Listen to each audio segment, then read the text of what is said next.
Late fashion photographer Herb Ritz once claimed that Claudia Schiffer was impossible to photograph badly. The striking German blonde was one of the fashion world's big six supermodels in the 1990s.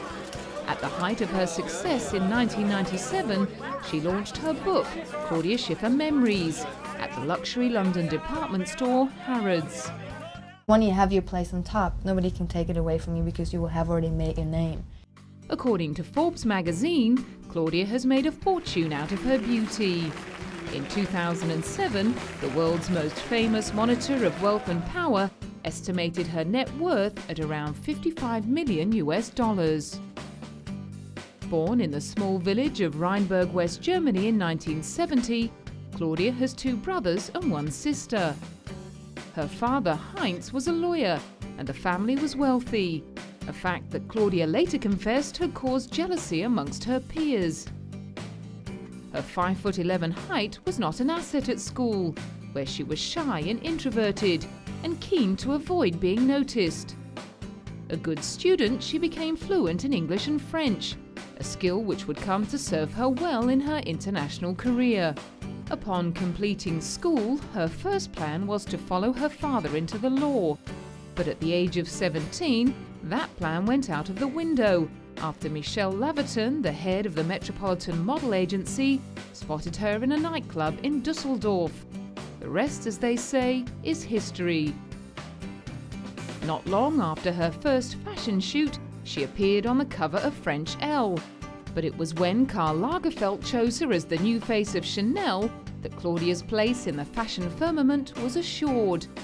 In 2008, she was in Berlin to present a Lifetime Achievement Award to the designer who'd set her on the path to superstardom. In the early 1990s, she became the face of Guess jeans and began appearing regularly on top magazine covers in the US and Europe, including Vogue, Harper's Bazaar, Cosmopolitan and Time magazine.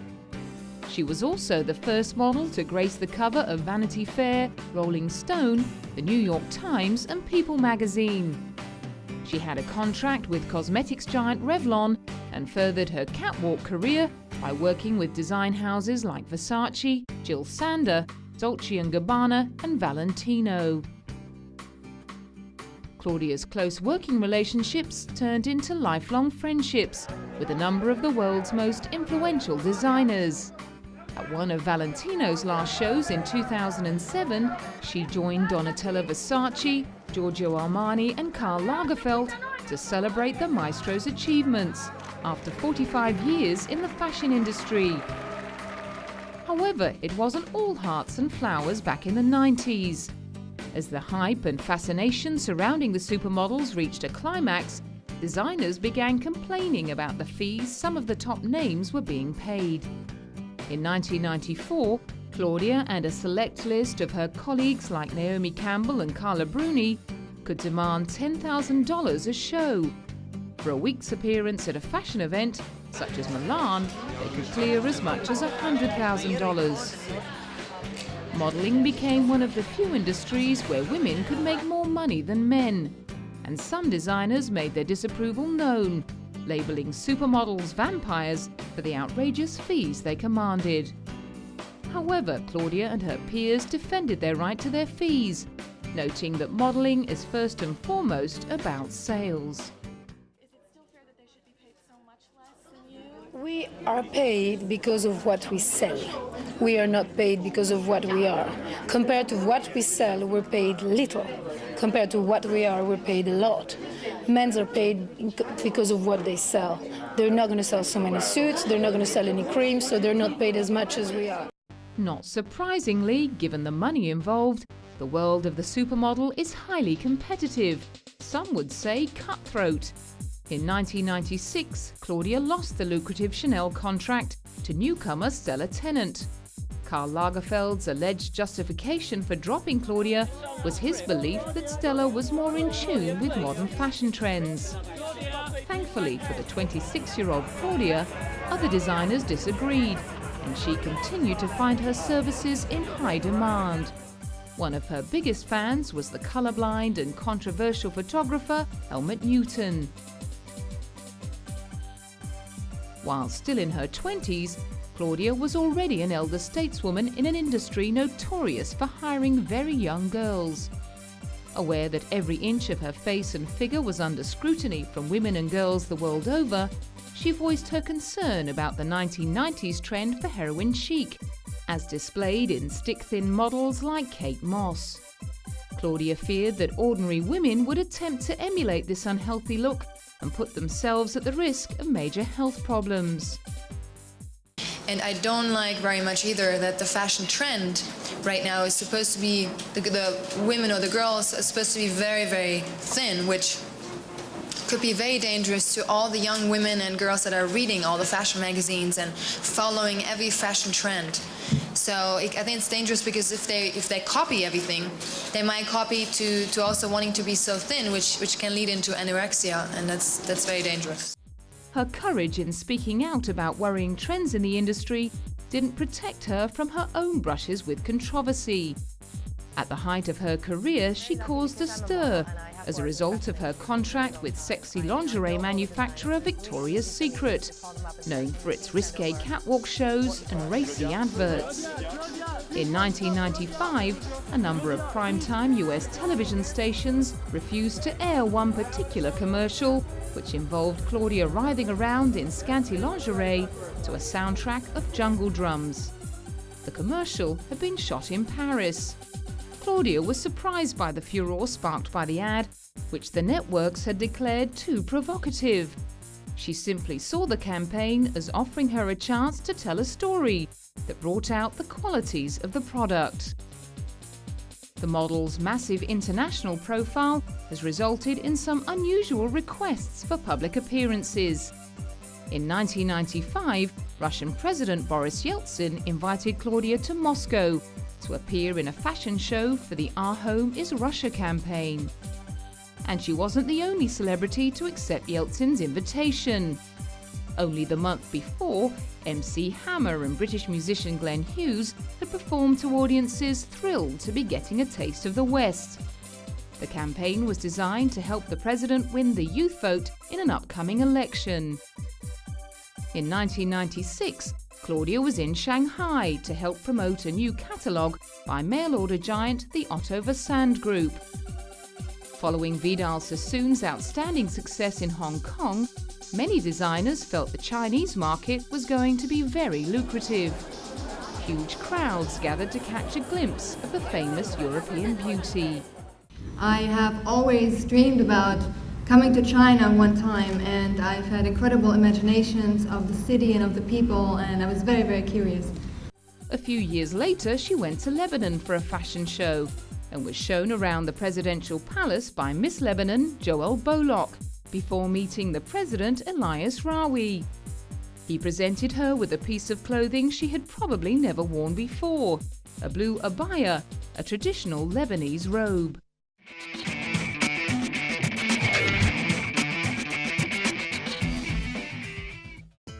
Claudia has been canny in cashing in on her high public profile by expanding her business portfolio. Following in the footsteps of acting superstars Sylvester Stallone, Arnold Schwarzenegger and Bruce Willis, who combined forces to start up Planet Hollywood, Claudia sat down with fellow supermodels Naomi Campbell and Elle Macpherson and came up with a chain of restaurants called the Fashion Cafe. The first cafe was opened in New York's famous Rockefeller Center in early 1995 and was an immediate hit. The walls were lined with fashion and photographs, and a catwalk in the cafe gave budding models a chance to strut their stuff. Later that same year, the women asked Christy Turlington to join the team. By that time, plans were already on the table for another opening in London's Piccadilly Circus.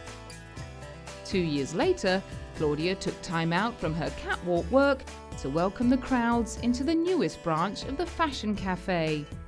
This is our first entry into basically Latin America. You know, we wanted to start with Mexico, and we're going to go to other countries as well, and South America as well. She also went on to launch her book and released the first of what would become 4 fitness videos. Although she confessed she'd never suffered from cellulite, she admitted that she found it hard to get motivated around exercise and couldn't just eat what she wanted.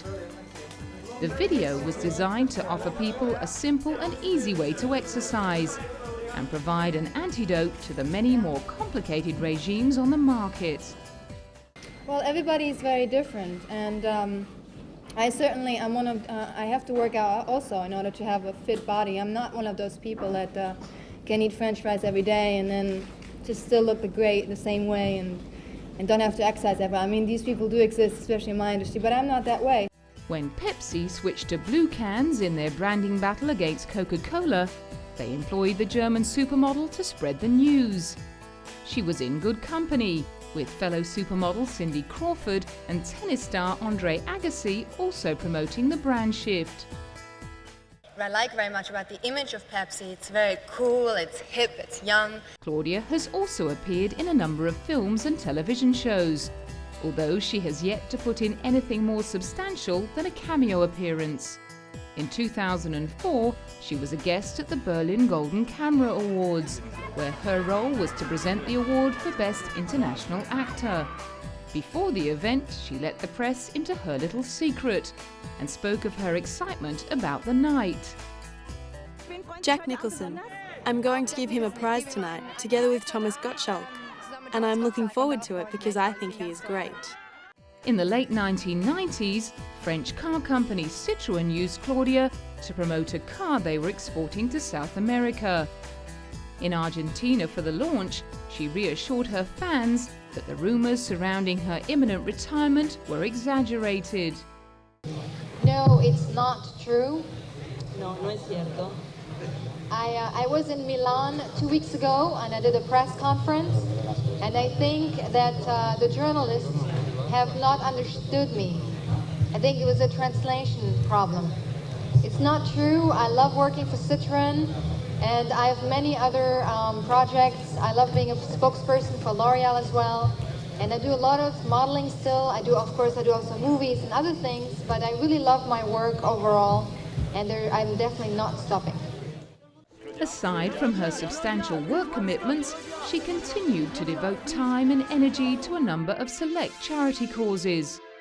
In 1995, she signed an anti-fur petition, Models for Compassion, for the animal liberation group PETA. Alongside Kate Moss, Linda Evangelista, Cindy Crawford and Naomi Campbell, she pledged to stop wearing fur, both on the catwalk and in real life. She and Naomi joined forces for another good cause the following year.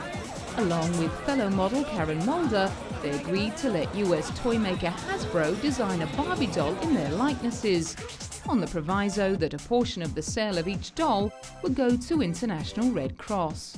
It's a great idea, especially being a model. I think, sometimes you kind of feel like a doll. People dress you up, they take your clothes off, they do your hair, they do your makeup. And when I was little, I was playing with my dolls the same way. So somewhere it's fun, you feel like a little girl again. Naomi commented on the fickle nature of modeling contracts, something Claudia was all too familiar with. I hope they sell very well. I hope they go to children that need them and to people that like them, and I hope they last for a long time, longer than we do. Years later, Claudia was on hand to help put pressure on the German government to play its part in assisting the world's poor.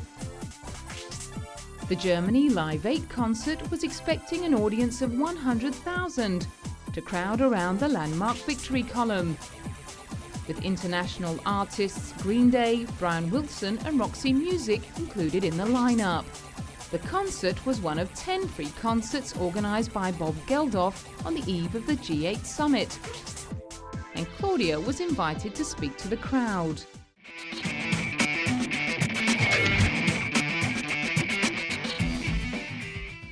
Alongside all of her other charitable commitments, Claudia has been a UNICEF Goodwill Ambassador since 1997.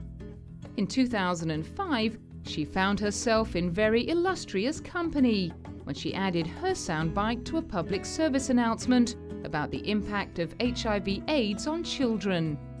Shot in London, the ad launched a 5-year global campaign, Unite for Children, Unite Against AIDS. the impact of AIDS on children is devastating. Millions of children are infected with HIV and thousands see their parents die of AIDS every single day. Children are missing medical treatment because of AIDS. She also signed up as part of a glitzy lineup for Fashion Rocks. The extravagant event is run annually in aid of the Prince's Trust, a charity run by British Princes William and Harry. It brings leading lights from fashion and music together, pairing artists with designers. The 2007 event teamed Donatella Versace up with rebel rock star Iggy Pop, Armani with Alicia Keys, Lily Allen with Chanel, and band Razorlight with Burberry. Other guests included Dame Shirley Bassey and top-selling band The Sugar Cubes. Claudia was there to present Chanel, and on the way into the event, the press asked if she missed being in the limelight. No, I don't miss the catwalk at all. I was asked if I wanted to walk the catwalk tonight, but I said no, because I don't really like doing it anymore, and I prefer to present Chanel and Lily Allen. The concert, held in London's Royal Albert Hall, was hosted by Hollywood royalty Uma Thurman and Samuel L. Jackson.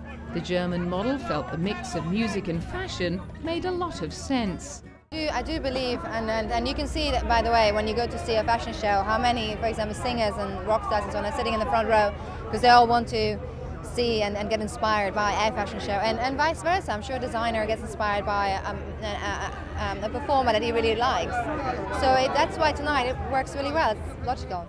The same year, she showed her deep commitment to environmental issues.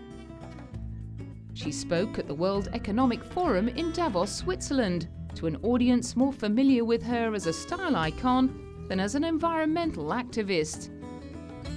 The subject of her speech was the lack of ecological rationalism within the fashion industry. Wouldn't it be great if, for example, all the packaging of all the products that are on the market would be all eco-friendly? What a huge difference that would make. Or if someone would invent clothing that actually didn't need to be washed very much in hot water and at a much lower degree, all the energy you could be saving there. Attending the conference with rock star and campaigner Bono, she told delegates that even small changes could make all the difference. If a company had a big building with lots of lights that were on day and night, and they changed them to motion detectors, so the last person leaves the building, all the lights are switched off. Huge energy saver. And then the everyday person could be thinking, well, okay, well, me at home, I could change my light bulbs to a longer lasting one, which is an energy saver. And this is how I'm helping. That would be a great step forward. Claudia's romantic track record has been much more steady than many of her peers. Back in 1994, she made the headlines after hooking up with famous illusionist and millionaire David Copperfield. The pair met when she attended one of his shows, and he invited her on stage to take part in his flying illusion. During their 5-year relationship, Claudia would often join him on stage as his assistant. David would proceed to use her in tricks, including sawing her in half. However, Claudia continued to fend off questions about a marriage. You know, when you get engaged and you just tell each other that's it, that we know we love each other, that's it, no more questions. It doesn't matter. We don't have no hurry now to go immediately and get married just so we can prove that it's real. By the end of the millennium, however, their very public relationship was over, with both of them citing conflicting work schedules as the cause of the split.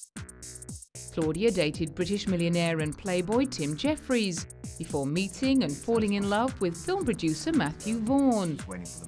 After announcing their engagement, a bizarre rumour emerged that rather than presenting Claudia with a diamond ring, Matthew had given her a tortoise. Whether or not the rumour was true, the couple made it up the aisle in May 2002.